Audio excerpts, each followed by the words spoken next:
Hello students, welcome back to the channel. के तपाईहरु पनि नेगेटिभ सेन्टेन्स बनाउँदाखेरि डोन्ट हुन्छ कि डजन्ट हुन्छ कि or didn't हुन्छ भनेर कन्फ्युज हुनुहुन्छ? This video is for you. आजको क्लासमा हामी ग्रामरको एकदमै important topic negation, change the sentence into negative भन्ने टपिकको बारेमा जान्नेछौँ।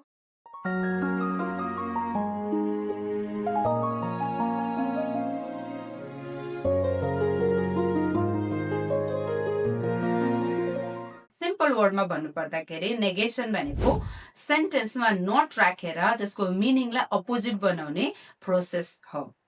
इंग्लिश ग्रामरमा सेन्टेन्सलाई नेगेटिभ बनाउनु पर्दाखेरि त्यो सेन्टेन्समा भएको अक्जुलरी वर्ब अथवा हेल्पिङ वर्बको पछाडि हामीले नट राखेर त्यसलाई नेगेटिभ बनाउँछौँ। For example, he plays football, he does not play football. They are happy, they are not happy. She will call, she will not call. यी तीनटै सेन्टेन्समा हामीले 3 टाइप्सको अक्जुलरी वर्बहरु युज गरेका छौं अनि ती अक्जुलरी वर्बको पछाडि नै हामीले चाहिँ नट राखेर यसलाई नेगेटिभ बनाएका छौं और नेगेसन गरेका छौं। अब के अक्जुलरी वर्बहरु हुन्छ त्यो पहिला चिनौं है त। अक्जुलरी वर्बमा बेसिकली हामीसँग बी वर्ब हुन्छन्। बी वर्बको अरु के फर्म हुन्छ हेरौं है त। Am, is, are, was, were. त्यसपछि आउँछ have verb. Have मा have, has, had. And then do verb. Do, does, did. And then modal verbs. Will, would, can, could. Shall, should, may, might, must, अनि need, अनि ought पनि। सेन्टेन्समा यी अक्जुलरी वर्बहरु छन् भने negative बनाउँदा एकदमै सजिलो छ। यी अक्जुलरी वर्ब पछाडि हामीले नट राखिहाल्छौं। For example, she can help me. She cannot help me. यहाँ फेरि अर्को ध्यान दिनुपर्ने कुरा के छ भन्दाखेरि cannot लेख्दाखेरि चाहिँ सँगै लेख्नु पर्छ। cannot एउटा सिंगल वर्डको रूपमा हामी ट्रिट गर्छौं। Let's have some more example. She is dancing. She is not dancing. They were late. They were not late. He has finished his work. He has not finished his work. अब सेन्टेन्समा दुईटा अक्जुलरी verb आयो भने चाहिँ के गर्ने? Like she will have finished her duty. यहाँ हेर्नुस् त, will पनि अक्जुलरी वर्ब, have पनि अक्जुलरी वर्ब। यो बेलामा नेगेटिभ बनाउँदा चाहिँ नट कहाँनिर राख्ने त? यस, यो बेलामा नेगेटिभ बनाउँदाखेरि नट हामीले जहिले पनि फर्स्ट अक्जुलरी वर्ब पछाडि नै राख्नु पर्छ। So correct answer is she will not have finished her duty. Some more example. They can have more lunch. They cannot have more lunch. I will have been dancing for 2 hours. I will not have been dancing for 2 hours. And this one is very important. यो point चाहिँ एकदमै धेरै important. किन भन्दाखेरि यही नै धेरै नानी बाबुहरुले बिगार्नुहुन्छ। इंग्लिश ग्रामरमा मेन वर्ब आउने केस चाहिँ सिम्पल प्रेजेन्ट कि त सिम्पल पास्ट टेन्समा मात्रै हुन्छ। रिमेनिङ अरु सबैमा हामीसँग अक्जुलरी वर्ब हुन्छ। सो अब हाम्रो एकदम मेजर फोकस चाहिँ सिम्पल प्रेजेन्ट टेन्स र सिम्पल पास्ट टेन्समा मात्रै रहनेछ है त। सो हामी प्रेजेन्ट टेन्सबाट स्टार्ट गर्छौं। रुलमा जानुभन्दा अगाडि let's have this example. We play football. He plays football. Here we have two sentences. We play. यहाँ भर्बलाई हेर्नुस् है त, प्ले मात्रै छ। एन्ड नेक्स्ट सेन्टेन्समा प्लेजमा एस लागेको छ। इट मीन्स सिम्पल प्रेजेन्ट टेन्समा 2 टाइप्सको वर्ब हुन्छ। एउटा verb 1 अनि अर्को चाहिँ verb 5। verb 1 भनेको first सेन्टेन्सको we play football। verb 1 भनेको बेस फर्म अफ verb। यसमा चाहिँ कुनै पनि एस, es, ing, ed कुनै पनि सफिक्स लागेको हुँदैन।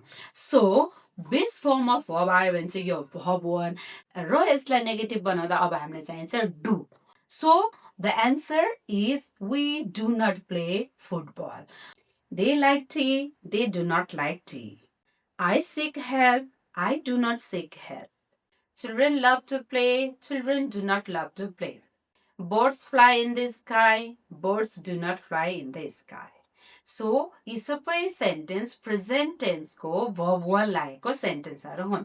यदि सेन्टेन्समा verb 5 छ और verb with s अथवा es छ भने चाहिँ डज चाहिन्छ। अनि अर्को ध्यान दिनुपर्ने कुरा, डज नट बनाएपछि तपाईको भर्बमा भएको एस अथवा एस हट्छ र बेस फर्ममा आउँछ एक्जाम्पल हेरौँ है त he plays basketball he does not play basketball हेर्नुहोस् है त डज नट पछाडि प्लेजलाई हामीले केमा चेन्ज गरायौँ प्लेमा चेन्ज गरायौँ यसको एस चाहिँ डजमा आयो भनेर हामीले सजिलोले बुझ्न सक्छौँ some more example She eats healthy food.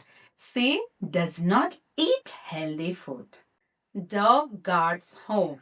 Dog does not guard home. It bites me.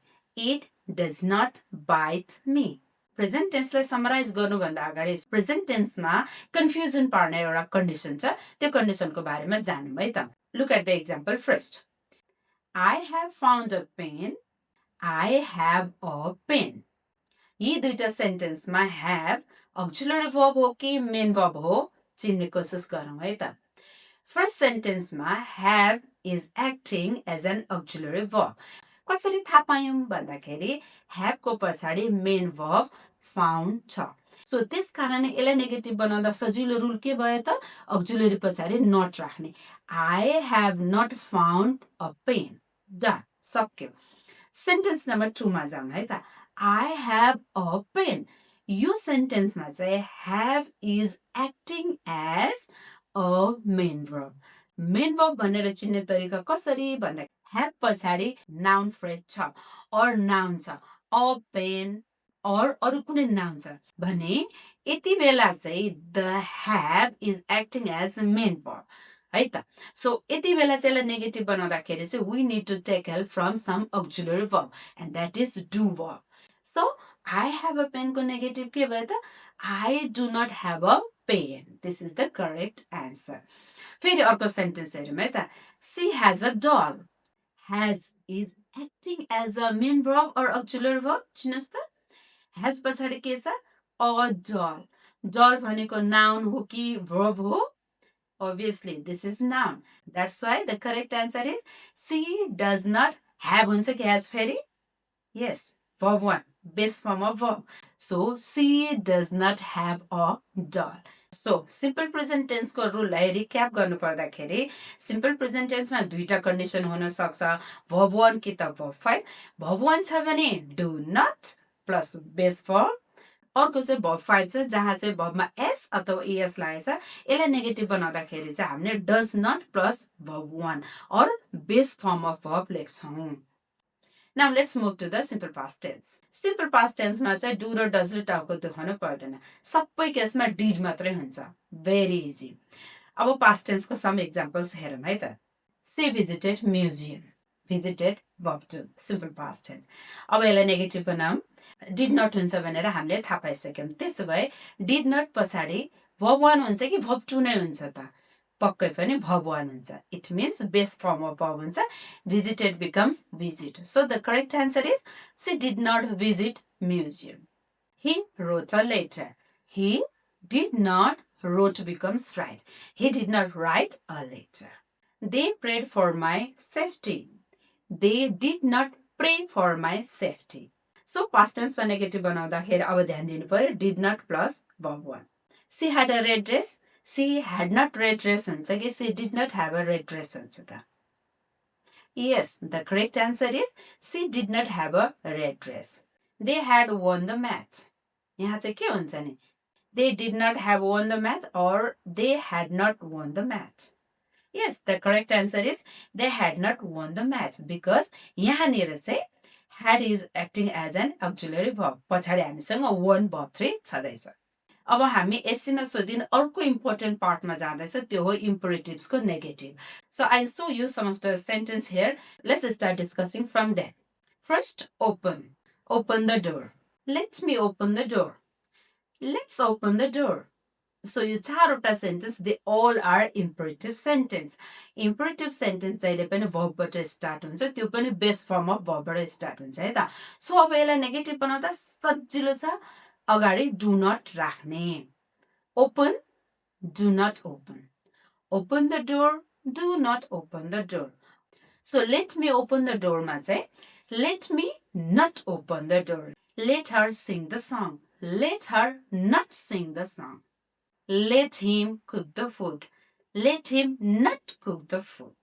Let's बाट स्टार्ट भएको सेन्टेन्समा चाहिँ हामीले लेट्स पछाडि नै नट राख्छौँ जस्तै लेट्स ओपन द डोरको let's not open the door let's डान्सको let's not dance let's shout let's not shout let's help let's not help अब पालो special cases so first always often र युजली भएको सेन्टेन्स अलवेज अफन र usually भएको सेन्टेन्समा हामीले दुई तरिकाले नेगेटिभ बनाउन सक्छौँ र त्यो दुई तरिकाले बनाएको नेगेटिभ सेन्टेन्सको मिनिङ चाहिँ टोटली फरक आउँछ कसरी हेरौँ है त first sentence she always smiles यो सेन्टेन्सलाई हामीले दुई तरिकाले नेगेटिभ बनाउन सक्छौँ सी नेभर स्माइल्स फर्स्ट अर्को नेगेटिभ चाहिँ she does not always smile अब यो दुईटा सेन्टेन्सले चाहिँ दुईटा मिनिङ दिन्छ सो फर्स्ट सेन्टेन्सले चाहिँ के भन्छ भन्दाखेरि she never smiles it is her habit है ऊ कहिले पनि हाँस्दैन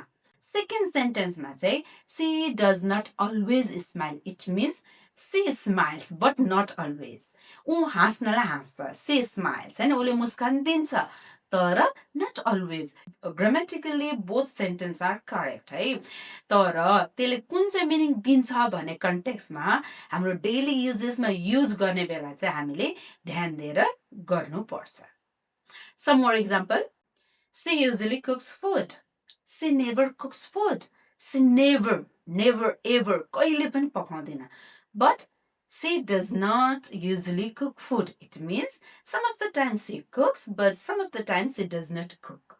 अब अर्को के sentence with somebody, someone लाई चाहिँ हामीले nobody, no one बनाउने something लाई nothing पनि बनाउन सक्छौँ negative statement मा. For example, somebody is knocking at the door. Nobody is knocking at the door.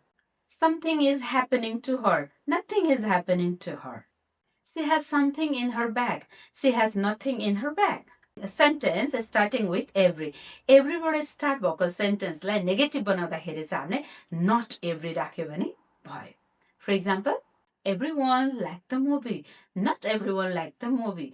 अब यहाँ everyone लाई no one पनि बनाउन सक्नुहुन्छ तर यसले पनि मिनिङलाई चेन्ज गर्छ no one liked the movie भन्दाखेरि there is no one out of 100 कसैले पनि मन पराएन भन्ने बुझिन्छ भने not everyone liked the movie मा चाहिँ 100 मा few कोहीले मन पराएन तर अरूले मन परायो भन्ने फ्याक्ट चाहिँ छ सो यसलाई पनि युज गर्ने बेला हामीले कन्टेक्स्ट अनुसार लेख्न पर्छ र ग्रामेटिकल कन्टेक्स्टमा both are correct One more example. Everybody is invited. Nobody is invited. Nobody, no one is invited. Not everybody is invited. It means some of them are invited. Somebody is invited. अब हामी नेगेसनको last रुलतिर छौँ positive स्टेटमेन्टलाई नेगेटिभमा लग्दाखेरि few words change हुन्छ जस्तै some changes into any, already, yet, to, either, and so, and neither, several, any, either or, neither are. Let's have some example. I have some food. I do not have any food. She has several pens. She does not have any pen. I'm interested too. I'm not interested either. Either Ram or Hari is interested. Neither Ram nor Hari is interested. She is hungry and so is her sister. She is not hungry and neither is her sister. She has already arrived home. She has not arrived home yet. Thank you for watching. So I hope this helps a lot. पक्कै पनि यो भिडियोले तपाईहरुलाई अब negative statement कसरी बनाउने भन्ने कुरामा चाहिँ कन्फ्युजन क्लियर गर्यो होला. Thank you for watching. If this helps, please share this video to your friends and please do comment which video should I cover next. Thank you for watching. Keep learning.